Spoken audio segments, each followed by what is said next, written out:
Hi everyone, welcome back to the Dr. Sia channel. In the video here today, we're going to talk about yet another common mistake that ISTDP practitioners make, and today it's going to be overemphasis on feelings. Let's get started.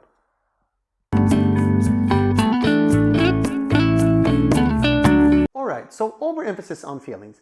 What do I mean by that? Yes, I know that ISTDP therapy as a therapy is very much a therapy that focuses on feelings and focuses on defenses. Yeah, but there can be an overemphasis on feelings. And what I mean by that is when we start focusing on feeling feelings for the sake of feeling feelings, that is an overemphasis on feelings.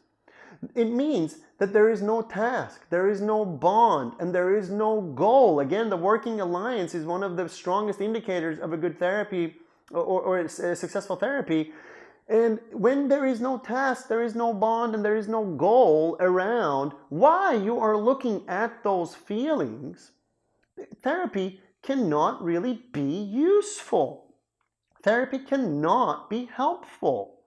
So we have to make sure that at least on a conscious level, that at the very least on a conscious level, our patient understands our excessive emphasis on blocking defenses and moving towards feelings.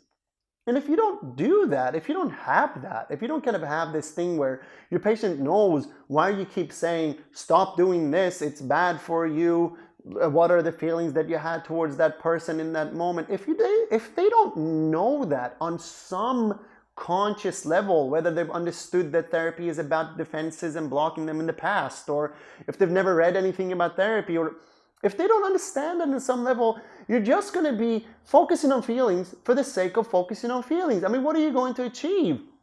I know that there is this mecca, if you will, of psychotherapy where the holy land, the holy grail is an unconscious unlocking, but you're not going to achieve an unconscious unlocking just by focusing on feelings and blocking defenses when your patient is not on board and they don't understand what you're trying to do. That kind of becomes where you're doing something to your patient instead of having them on board and having the two of you do it together.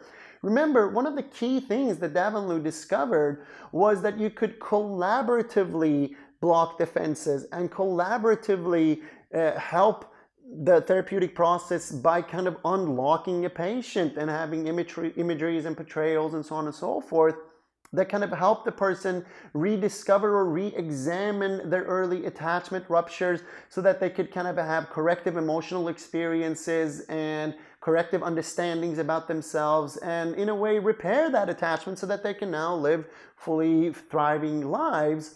But you can't do that if you have an overemphasis on feelings and your patient doesn't understand why you keep asking them about feelings. I'll give you a very good example of when I, myself, was focusing on feelings. This was earlier on in my training. Patient sits down and says, I said, what are problems you're having? And they say, oh, well, you know, my wife is kind of being really mean these days and I'm getting really depressed. What are the feelings that you have towards your wife? I say, oh, I don't know. Well, you know, as long as you don't know, you're never going to kind of get better. What are the feelings that you have towards your wife? Again, this wasn't good therapy. I'm not really proud of it. I'm just saying that that's what was happening and you might find yourself having done that too. What are the feelings that you have towards your wife? I don't know. I don't know. I don't tend to know. You don't know your feelings? No, you don't tend to know your feelings? No, I don't tend to know my feelings. Okay, well, that's going to hurt you. Can you see that? Yeah, I suppose. Okay, well, then what are the feelings that you have towards your wife? And boom, just right there. And I remember that the patient obviously didn't come back and they called me to say, hey, I'm not coming back. And I said, what? Sorry. I said, why are you not coming back? And they said, well, you just kept asking me for feelings and I don't even know like why. So I don't know why you're asking me for feelings. I don't care about feelings, you know. I'm kind of and I realized that I'd just gone for something that kind of sounded right in my head and I stuck to my guns. And I thought, yeah, I'm going to get this guy feeling angry towards his wife because if he can feel angry towards his wife, then he's going to kind of be able to feel angry towards me and angry towards his mom and dad. And then we can trickle that down to the love and the bond and the whatever else is down there so they can kind of get rid of the guilt, right? But that wasn't the case. The guy didn't understand what I was doing. He didn't understand why I wanted him to have feelings towards his wife. And because he didn't understand, He called and said, I'm not coming back to therapy. Now, luckily, we had a chance to talk about that right then and there, and I had a chance to kind of apologize and say, all right, sorry. And we ended up having a phenomenal relationship, and the guy got a lot better, and eventually we got to feelings. But what I'm trying to say is we need context. Patients need to have context for why they are looking at their feelings. If they don't have that context, if they don't have the task, the bond, the goal, if they don't see that there's a reason for why we're looking at those feelings, they're just going to keep projecting their will, they're just going to go compliant, or they're going to go defiant, or they're going to just consciously think that you made a lot of mistakes and therapy is not right for them. And they might be right in that case. So we need to have some context. Now, what are some ways that we can have context? And that's agreeing on what it is that we're going to do. So another thing that I could have done there with that man, and you know, what I did subsequently, and it was much better. He says, well, because my mind, you know, what are the problems you're having? Well, I tend to get anxious. Why do you get anxious? Well, my wife tends to be really mean. All right, so when your wife is mean to you, you get anxious. Yes, he says. Do you think that there's a relationship between people being mean to you and you getting anxious instead of, like, for example, any other more healthy or helpful feelings? And the guy said, yeah, like it would make sense if I got angry. Yeah, but instead you seem like you get anxious in times where people are being mean to you, like your wife. You get anxious instead of getting angry. He says, yeah. I said, did you want to look at that? Do you want to look at why you get anxious instead of angry? And the guy said, no.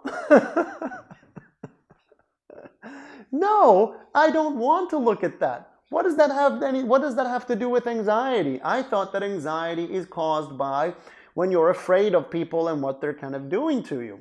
So we had to have a discussion about anxiety versus fear, about stress versus anxiety, about kind of external events versus internal events. And at the end of that discussion, the guy says, oh, okay, well, if that's the case, now I would like to look to see why my anger turns into anxiety. Now I would like to do that. And then I say to him, okay, so what are then the feelings that you have towards your wife as she's being, you know, mean to you? And with mean, she tends to be kind of emotionally abusive and critical and demeaning and so on and so forth. So what are the kind of feelings that you have towards her then? And then the guy said, not much. So, sorry, I'm about to sneeze, don't do it. I'm going to have to edit it out.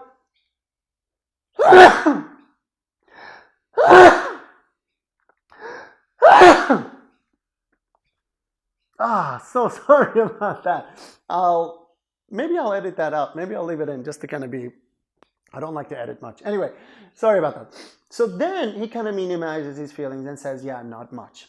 So now we're in a process where we can look at that psychotherapeutically. So where I can ask him and say, all right, so do you notice that you're kind of saying not much there? You're minimizing your feelings. Do you think that that's good for you? And the guy goes, yes, it is good for me. And so now we have syntonic minimization, and we can look at that, discuss that, look at the benefits of that. What do you think that does for you? What do you think the good things about that are? And so on and so forth. But now we have a bond, we have a task, we have a goal. The guy now knows why we are doing what we are doing, and he agrees that we need to be doing what we are doing because he agrees that getting anxious instead of getting angry when somebody's kind of hurting you doesn't make sense to him. And he wants to understand that, and he now believes that if he could just have natural responses over anxious responses, that would reduce his anxiety in his life, and that would meet his presenting problem, why he came to me to therapy to begin with. I hope you found this video useful, and I hope that it encourages you to not just kind of just stick to your guns. I don't know where I got that from. Did I get that from a Patricia Coughlin video where she talks about sticking to guns? I think I did. Anyway, in her words then, don't stick to your guns. You know, just kind of roll with, see what's happening, move with what's happening. And I'm not talking about rolling with resistance. I mean, Move with resistance, move with it, move to the point of resistance, move to the conscious misunderstandings, move to get a conscious alliance at the same time as getting an unconscious alliance. Don't kind of put unconscious alliance over and above a conscious alliance. Therapy is not going to work that way. So don't forget everything else that you've learned about psychotherapy just because you're kind of now moving into this realm of unconscious alliance. Anyway, I hope you found it useful. Please let me know if you need kind of more directions, more guidelines, more guidance as well.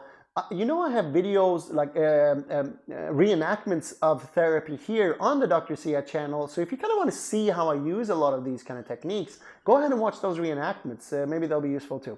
Anyway, let your colleagues know, let your friends know what we're trying to do here. 10 videos by an ISTDP therapist for an ISTDP therapist. Anyone else who kind of tends to follow my channel, I'm sorry that you have to suffer these 10 videos and you want your usual Sia back, and I'll come back with something else as well. I don't know what it's going to be about, but there'll be other videos as well. But here for now, 10 videos for ISTDP therapists by ISTDP therapists. I hope you enjoy. I'll see you again for the next one. And the next one is going to be overemphasis on costs on defenses.